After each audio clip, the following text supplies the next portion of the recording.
Bonjour et bienvenue dans cette émission sur KTO et KTO Radio dans laquelle nous vous proposons de découvrir ou redécouvrir les points essentiels de l'enseignement social de l'Église.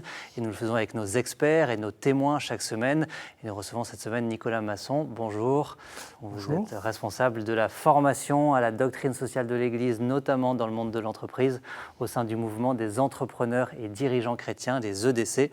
Augustin Destromeaux, bonjour. Bonjour. Vous êtes entrepreneur et vous lancez aujourd'hui, en ce moment on en reparlera, Rerum Novarum, qui est une initiative pour penser le sujet de l'intelligence artificielle à la lumière de la doctrine sociale de l'Église. Cette doctrine sociale de l'Église, elle fait partie de la mission de l'Église, c'est aussi la responsabilité de chaque baptisé, vous nous l'avez expliqué la semaine dernière. Nicolas Masson, est-ce que ça a toujours été une évidence ? On peut dire que la doctrine sociale, elle est née 1891, Léon XIII qui publie Rerum Novarum. Comment est-ce que ce texte est né? Pour répondre à quel besoin, dans quel contexte? Alors, il faut revenir au contexte. 1891, c'est deux éléments clés. La première, c'est la question sociale. Quand on y réfléchit, 2-3 millions de personnes en France, 5 millions en Angleterre qui vivent dans des conditions de pauvreté qui, moi, quand j'essaie de me les imaginer, sont juste insupportables. Juste insupportable, de pauvreté, d'abandon, voilà. Donc, il y a le premier élément. Et deuxième élément, on n'est plus du tout dans la société chrétienne de l'Ancien Régime où la dignité de la personne est une évidence. On n'est plus du tout là-dedans. On est dans autre chose. Et donc, il est nécessaire de remettre les pendules à l'heure. Et le pape va choisir de le faire au travers d'un texte, un très grand texte, qui va expliquer qu'au-delà d'une vision libérale, une vision sociale, il y a autre chose. Et c'est cette autre chose que va poser Rerum Novarum, qui n'est pas le début de la réflexion de l'Église sur la société, mais qui est vraiment le début de ce corpus d'un certain nombre d'encycliques qui vont être un formidable cadeau au monde. C'est le premier grand texte qui pose les fondements, les principaux, les principes de la doctrine sociale de l'Église. Oui, tout à fait. Je crois que c'est Pie XII disait qu'il faudrait inscrire ce texte en lettres d'or au fronton de... Voilà. Augustin, vous avez créé une entreprise, entrepreneur, manager, etc. Vous avez lu Rerum Novarum ? Oui, par chapitre. Justement, c'est très structuré, ce qui permet justement d'y revenir. Et qu'est-ce qui fait qu'un jeune catho-entrepreneur aujourd'hui aille chercher dans un texte de 1891 d'un pape de la fin du XIXe siècle des références, une inspiration pour son action d'entrepreneur ? Quelque chose de très très concret et très d'actualité d'ailleurs. C'est une sorte de voie moyenne, une façon de discerner justement entre des polarités auxquelles on nous invite pour essayer de trouver quelque chose de juste pour nous. Et aujourd'hui. Et ce que je vois comme l'invitation première de Rerum Novarum, c'est accompagner le progrès technique. À l'époque, c'était la première révolution industrielle. Aujourd'hui, c'est autre chose.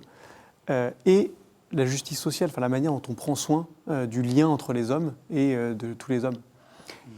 Est-ce que ce texte, il a vieilli ou est-ce qu'il garde toute son actualité ? Est-ce qu'on peut dire que c'était prophétique ? Alors, en le relisant, pour moi, il reste très prophétique. Il faut passer un tout petit peu sur le style 19e, mais quand on relit sur un point qui moi m'a profondément touché, c'est le pape explique d'un côté une condamnation du libéralisme et avec un langage viril, en parlant des travailleurs isolés sans défense, livrés à la main de maîtres cupides, et je ne sais plus exactement, mais c'est très violent. Et juste après, il va expliquer pas très loin, et le remède proposé par le socialisme est pire que le mal. Voilà, donc il dit attention, c'est... Puis avec un langage très clair. Très clair. Et donc il y a autre chose, et c'est cette autre chose qu'il faut aller chercher, qui est dans cette vision de la personne humaine tout à fait autre. Et ce qui est très puissant, je trouve, c'est que ce n'est pas une approche théologique ou philosophique. En fait, il va quand même prendre des positions hyper claires.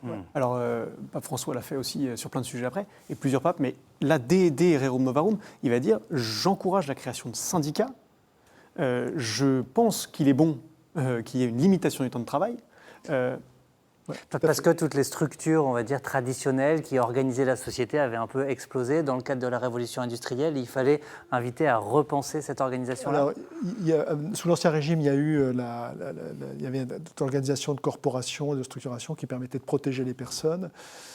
et qui avait quand même, au bout d'un certain temps, un peu bloqué la société. Donc, une des éléments de la Révolution, notamment au travers de la loi Le Chapelier et du décret d'Allard, ça a été de supprimer tout cela. Et donc, les personnes se sont retrouvées avec une interdiction, ça c'est absolue, de s'organiser pour défendre leurs prétendus intérêts.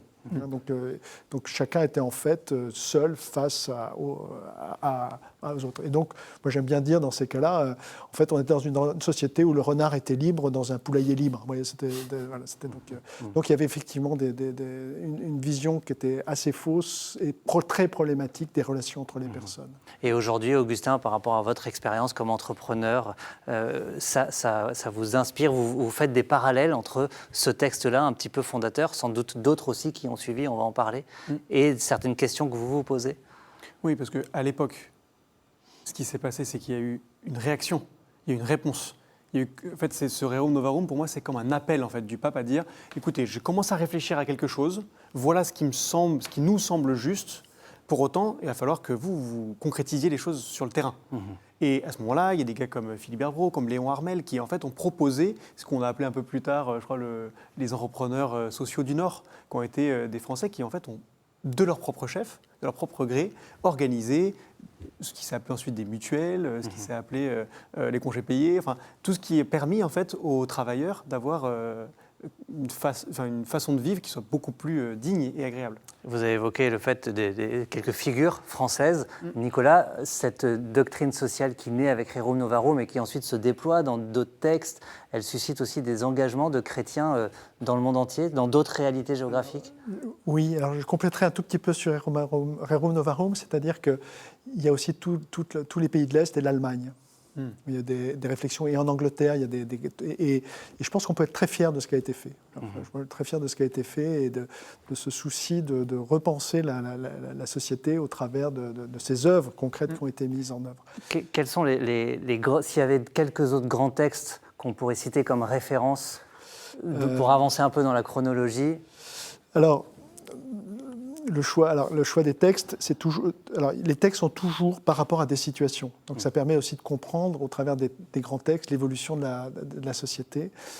Et on est toujours sur un choix à rien personnel. Hein. Donc, il y a ceux moi, c'est ce que j'apprécie le plus. Dites-nous, voilà, votre coup de cœur, Nicolas.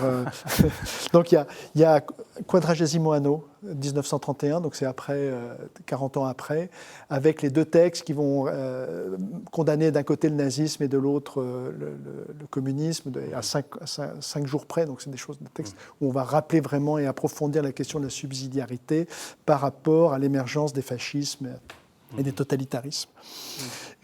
Après, il y a toute la question du monde mondial, avec Jean XXIII et Paul VI, avec notamment Pacem in Terris et Populorum Progressio. Et dans le contexte du Concile aussi. Et puis, oui, c'est la vision de la mondialisation. Cette vision de la mondialisation. Texte extraordinaire pour ceux qui veulent commencer, c'est Centesimus Annus. Il y a eu une espèce de Jean-Paul II. Il y a une espèce de pause dans la pensée, dans la doctrine sociale, et Jean-Paul II, qui est un géant, on remet tout ça en route avec Centesimus Annus. C'est un texte. Si vous voulez commencer, c'est un bon résumé. Oui, il y a un bon résumé. Une bonne porte d'entrée. Une bonne porte d'entrée. Après, je vais mettre un texte que tout entrepreneur devrait lire. C'est Laborem et Exercens sur le travail. Jean-Paul II aussi. Jean-Paul II. Et puis, alors, un de mes chouchous, vraiment un truc qui a créé un impact, c'est Caritas et Veritate. C'est dans Caritas et Veritate que vous avez cette petite phrase qui est toute simple, de dire, dans le fond, la gratuité devrait trouver sa place dans l'économie normale. Quand on entend une phrase comme ça, Augustin, et qu'on est chef d'entreprise, comment on l'accueille? En tout cas, ça suscite beaucoup de questions, j'imagine. Ouais, exactement, c'est ça que je trouve épatant, c'est qu'on est percuté. Et encore, j'ai le sentiment que, sans vouloir semer la zizanie, les suivants, Benoît XVI, puis François, vraiment à faire des appels très clairs. Quand il fait Laudato Si en 2015, et qu'ensuite, quelques mois avant de mourir, il fait Laudate Deum en disant, en fait, attention, en fait, j'ai posé une réflexion sur l'écologie intégrale. Mais en fait, là, je suis en train de vous dire, il y a un appel urgent, criant. Et Laudate Deum, c'est vraiment maintenant, c'est tout de suite qu'il faut agir, quoi. Et donc ça nous invite vraiment à réagir. Est-ce que ces textes, justement, qu'on a balayés très rapidement, ils ont chacun, dans les époques qui étaient les leurs, suscité justement cette réaction, voire des questions, voire des incompréhensions, Nicolas? Pas tous, et insuffisamment. Parce que je pense à un dernier texte qui est Fratelli Tutti sur la question des migrants, qui est un texte magnifique. Je pense qu'il a été insuffisamment reçu. Il y a des textes qui ont percuté. Je pense à Rerum Novarum et Laudato Si, et c'est un best-seller littéraire, hein, les deux.